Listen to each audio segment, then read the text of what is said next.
Tonight, I want to speak to the quiet thief in the room. It is not loud. It does not shout your name. It does not break your door. It waits. It waits while you say, tomorrow. It waits while you promise yourself, soon.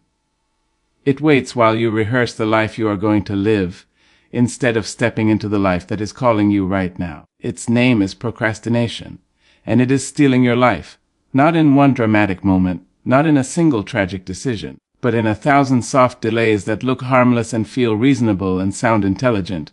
It steals your courage first. Then it steals your confidence. Then it steals your time. And when it is finished with time, it takes something far more precious. It takes your belief in yourself. Look at me for a moment. Every person in this room has something unfinished inside them.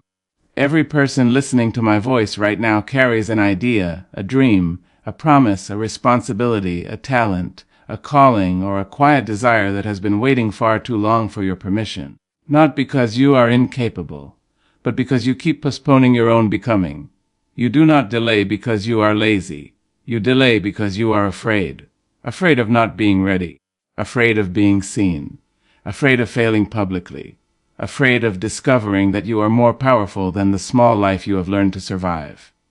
Procrastination is not a time problem. It is a courage problem. It is a relationship with fear.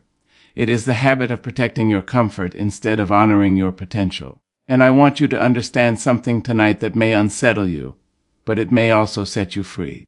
You do not need more motivation. You need more honesty. Honesty about the way you keep negotiating with your destiny. You tell yourself you are waiting for the right moment. But the right moment is waiting for you. You tell yourself you need more clarity. But clarity comes from movement, not meditation on fear. You tell yourself you need confidence. But confidence is built by doing the very thing you are avoiding. And deep down you already know this, because you have felt it. That small ache in your chest when you scroll past someone living boldly. That quiet tension in your body when you think about the work you have been postponing. That sudden heaviness when you realize how long you have been preparing to begin. That is not jealousy. That is recognition. Your spirit recognizes what your habits are denying. Procrastination does not mean you do nothing. Oh no, it is far more deceptive than that. You stay busy. You organize, you research, you plan, you polish, you rewrite, you rehearse. You tell yourself you are being responsible. But preparation becomes procrastination the moment it replaces action. You can polish a dream until it disappears. You can perfect a plan until it never leaves the page. You can protect your idea so long that it never has a chance to breathe. And the most painful truth of all is this. You can love your future so much that you sacrifice your present to it. But life is not lived in preparation. Life is lived in participation. Right now, here. In your imperfect, trembling, unfinished readiness, there is a dangerous story many of us tell ourselves. I'll start when things calm down. But life does not calm down, it shifts. It rearranges. It replaces one responsibility with another. It trades one problem for a different challenge. If you wait for silence before you begin, you will wait until your courage forgets how to speak. Another story we tell ourselves is even more damaging. I'll start when I feel confident. But confidence is not a prerequisite for action. It is the reward. It is the echo that follows bravery. You were never designed to feel ready before you move. You were designed to become ready because you moved. Every meaningful change in your life began with discomfort. Every brave decision you admire in others was once a terrifying risk inside someone's chest. Every strong voice was once a shaking whisper. And yet, procrastination convinces you that you are the exception, that your fear is special, that your hesitation is justified, that your delay is wise. But listen carefully. There is a difference between patience and postponement. Patience serves your growth. Postponement protects your fear. Patience is grounded. Postponement is numb. Patience listens. Postponement hides. And if you are honest with yourself tonight, you already know which one you have been practicing. Procrastination does not arrive with panic. It arrives with permission. You give yourself permission to wait. You give yourself permission to shrink today so that you don't have to risk tomorrow. But the cost of that permission is your self-respect, because every time you delay something that matters to you, a small part of your integrity goes quiet. You stop trusting your own word. You stop believing your own promises. You start lowering your expectations of yourself. Not because you lack ability, but because you keep training your mind to break contracts with your future. And nothing weakens a person faster than becoming unreliable to themselves. You can disappoint other people and recover. But when you disappoint your own potential long enough, something sacred begins to fade. Your sense of direction, your hunger for growth, your willingness to try again, your belief that your life still belongs to you. Procrastination slowly convinces you that time is infinite. But it is not. It is generous. It is forgiving. But it is not endless. Every day you delay is not neutral. It shapes who you become. It reinforces what you tolerate. It trains your nervous system to choose safety over truth, comfort over courage, familiar pain over unfamiliar possibility. And I want you to hear this gently, but clearly. Your life is not waiting for you to become perfect. Your life is waiting for you to become present. There is no version of you in the future who will suddenly be fearless, flawless, and free of doubt. That version does not exist. There is only the version of you who decides to move while afraid, to speak while uncertain, to start while unfinished, to show up before you feel worthy. The greatest mistake procrastination teaches you is that growth is something you do later. But growth is something you do now, while your hands shake and your voice wobbles and your confidence flickers like a fragile candle in the wind. And let me tell you something important. Fear does not disappear when you delay. It deepens. It becomes more sophisticated. It learns your patterns. It studies your excuses. It memorizes your justifications. And eventually it stops feeling like fear at all. It feels like logic. It feels like maturity. It feels like realism. But realism without courage is only resignation wearing a clean suit. You were not created to manage your dreams. You were created to move toward them. You were not placed on this earth to maintain the same emotional posture for decades. You were designed to stretch, to evolve, to surprise yourself, to outgrow what once kept you safe. Procrastination is not harmless. It steals your momentum. It dulls your emotional edge. It makes your goals feel heavier than they actually are. Because the longer you delay a brave action, the larger it grows in your mind. What could have been one small step becomes a towering mountain. What could have been one honest conversation becomes a lifelong silence. What could have been one imperfect beginning becomes a permanent regret. And regret is heavier than effort. Regret stays longer than fear. Regret does not teach. It haunts. I am not here tonight to shame you. I am here to remind you. You still have agency. You still have breath. You still have choice. No matter how long you have waited. No matter how many times you postponed. No matter how many false starts left behind you. This moment is still alive. And this moment is enough. You do not need to overhaul your entire life tonight. You need one brave interruption. One honest action. One decision that tells your nervous system your history. And your fear that you are no longer waiting to become yourself. Start with the smallest version of the thing you are avoiding. Send the message. Write the first paragraph.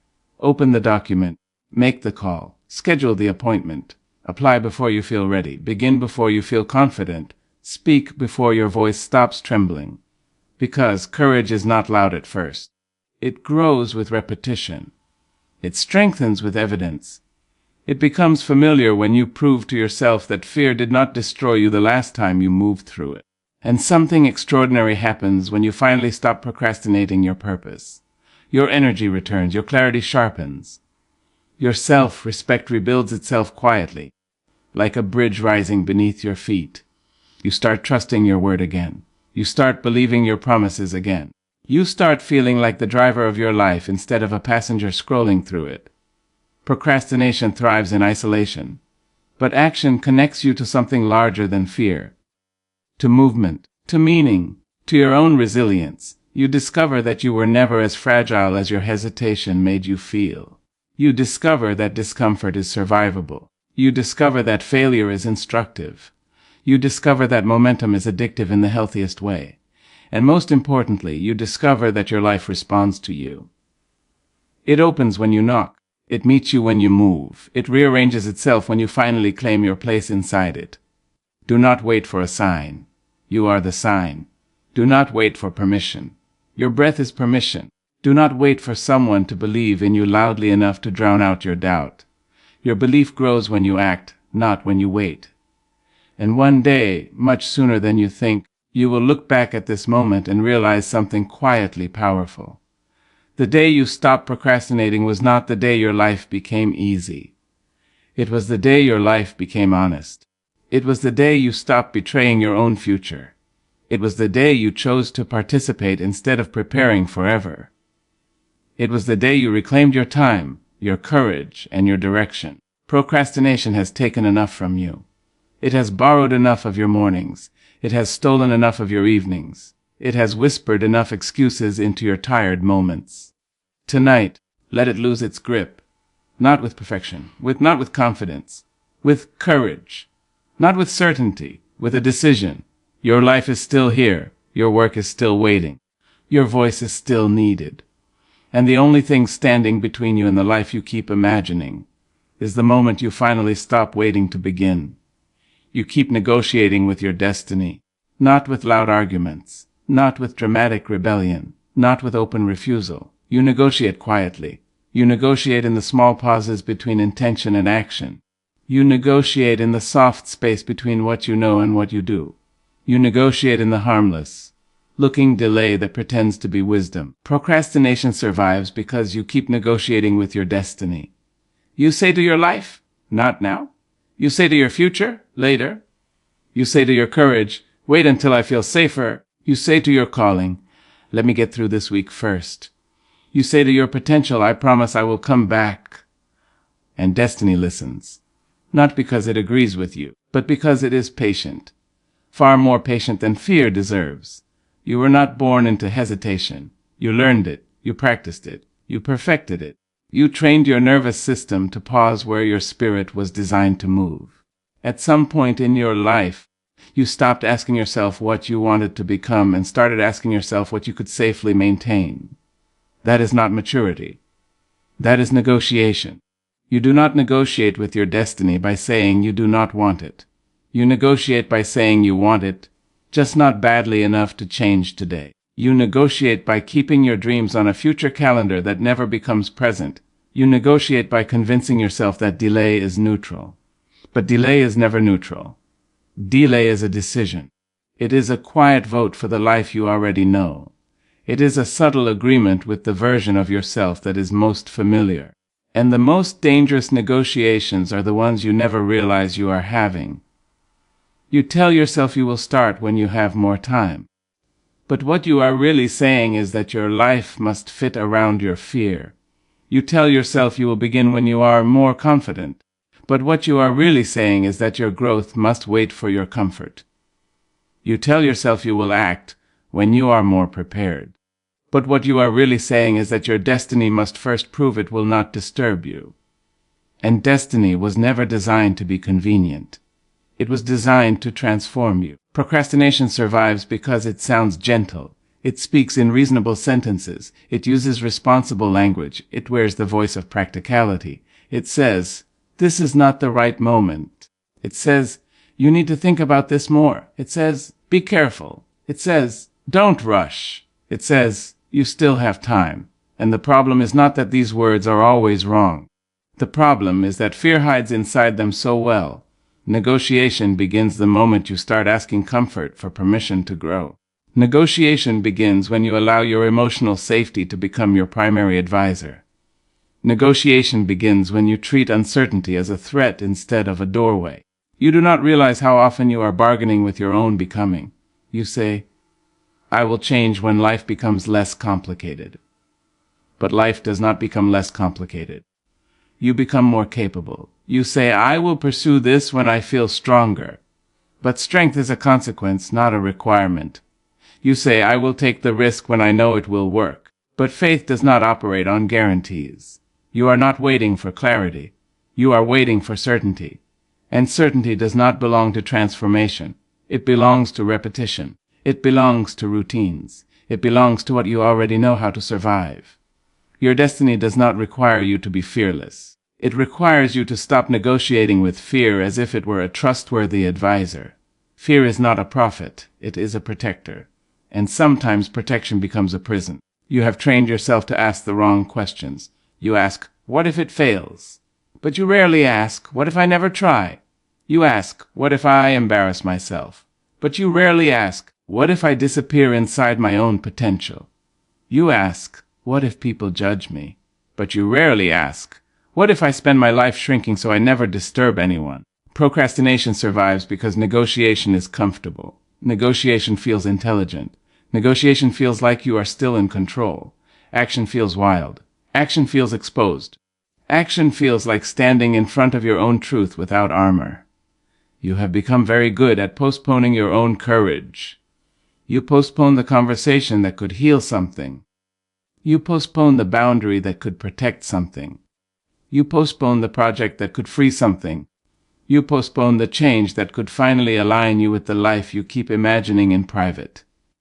And you tell yourself it is temporary, but temporary patterns become permanent identities when repeated long enough. Your destiny does not vanish when you delay.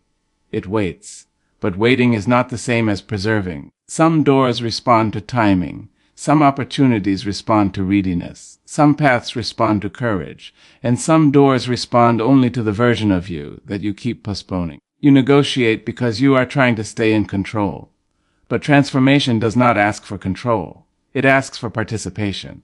It asks for vulnerability. It asks for presence. It asks for your willingness to look foolish before you look free. Every time you delay a brave action, you send your mind a message. You tell your nervous system that fear is in charge. You tell your body that safety is more important than truth. You tell your identity that your promises are flexible. You tell your future that it must wait until your discomfort feels polite. And slowly, quietly, almost invisibly, you begin to trust yourself less. Not because you lack discipline, but because you keep making agreements you do not honor. You keep saying, I will do it tomorrow. And tomorrow becomes a habit of postponement, a habit of self-negotiation, a habit of living in rehearsal instead of performance. Procrastination survives because you treat your destiny like a negotiation table instead of a commitment. You bargain with your effort. You bargain with your consistency. You bargain with your own urgency. You ask yourself how little you can do and still feel like you are moving. But destiny does not respond to minimum effort. It responds to honest motion. It responds to embodied decisions. It responds to your willingness to step into discomfort without asking it to soften first. The truth is simple and it is uncomfortable. You are not stuck. You are paused by choice. You are not powerless. You are postponing your power. You are not confused. You are conflicted between who you are and who you would have to become to live the life you say you want. Negotiation is what happens when identity lags behind vision. You can imagine a different life, but you have not yet accepted the different version of yourself that life requires. So you compromise. You adjust the dream. You lower the standard. You soften the edge. You tell yourself you can want less. You tell yourself you can be satisfied with almost. You tell yourself it is safer to be quietly capable than visibly courageous. And destiny listens. It does not chase you. It does not beg you. It does not explain itself. It waits to be chosen. Procrastination survives because you underestimate how powerful your small decisions are. You think destiny is shaped by dramatic moments, big announcements, major turning points, grand gestures. But your future is assembled by tiny agreements. By the moment you decide to open the document or close it. By the moment you decide to speak or swallow your truth. By the moment you decide to take one step or take another scroll. By the moment you decide whether discomfort deserves your attention more than your calling. Your destiny is not offended by your fear. It is delayed by your negotiations. You keep waiting to feel aligned before you act. But alignment is built through action. You keep waiting to feel inspired. But inspiration follows movement. You keep waiting to feel worthy. But worthiness grows when you stop hiding from your own capacity. You do not become ready. You become braver. You do not become fearless. You become willing. You do not become perfect. You become present. And negotiation dissolves when presence becomes non-negotiable. You are not required to destroy your fear. You are required to stop letting it manage your life. You are not required to be extraordinary. You are required to be honest. Honest about the moments you postpone. Honest about the conversations you avoid. Honest about the changes you keep promising yourself. Honest about the comfort you protect. Honest about the life you quietly tolerate. Procrastination survives because it is rewarded. It rewards you with relief. It rewards you with familiarity. It rewards you with emotional safety. It rewards you with the absence of immediate risk. But it charges interest. It charges you in missed growth. It charges you in delayed confidence. It charges you in eroded self-trust. It charges you in the slow dulling of your inner voice. It charges you in the heaviness you feel when you realize you are capable of more than you are allowing yourself to attempt. Negotiation is subtle. It does not feel like betrayal. It feels like practicality. But every time you talk yourself out of a brave action that aligns with your deeper values, something inside you notices. You may ignore it. You may distract yourself. You may explain it away. But your nervous system remembers. Your body remembers. Your emotional world remembers. And over time, your identity becomes shaped by what you repeatedly avoid. You do not become what you dream about. You become what you practice.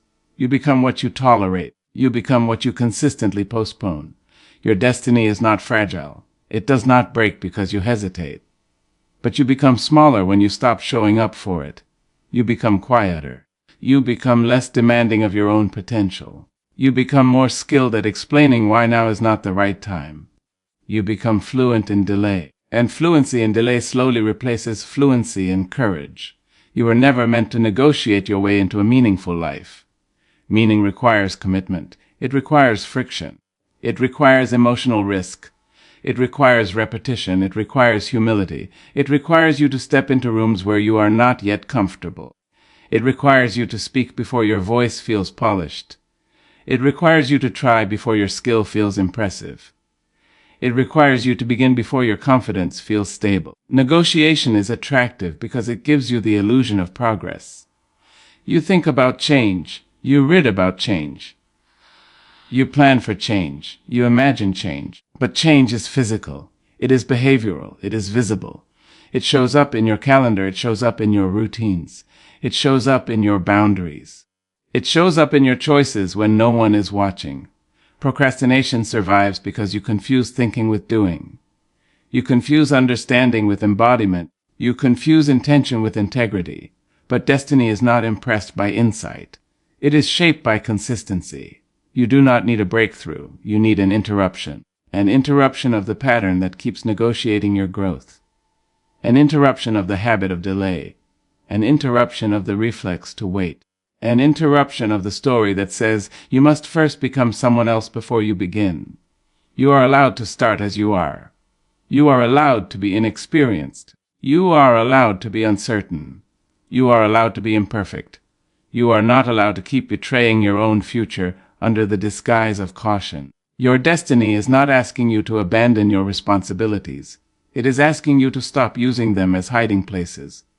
It is not asking you to move recklessly. It is asking you to move honestly. It is not asking you to leap blindly. It is asking you to step deliberately. Negotiation ends when you stop asking whether you feel like doing what matters. Negotiation ends when you stop waiting for emotional alignment before ethical action. Negotiation ends when your values become more influential than your moods. Negotiation ends when your future becomes more important than your momentary comfort. Your destiny does not need dramatic change.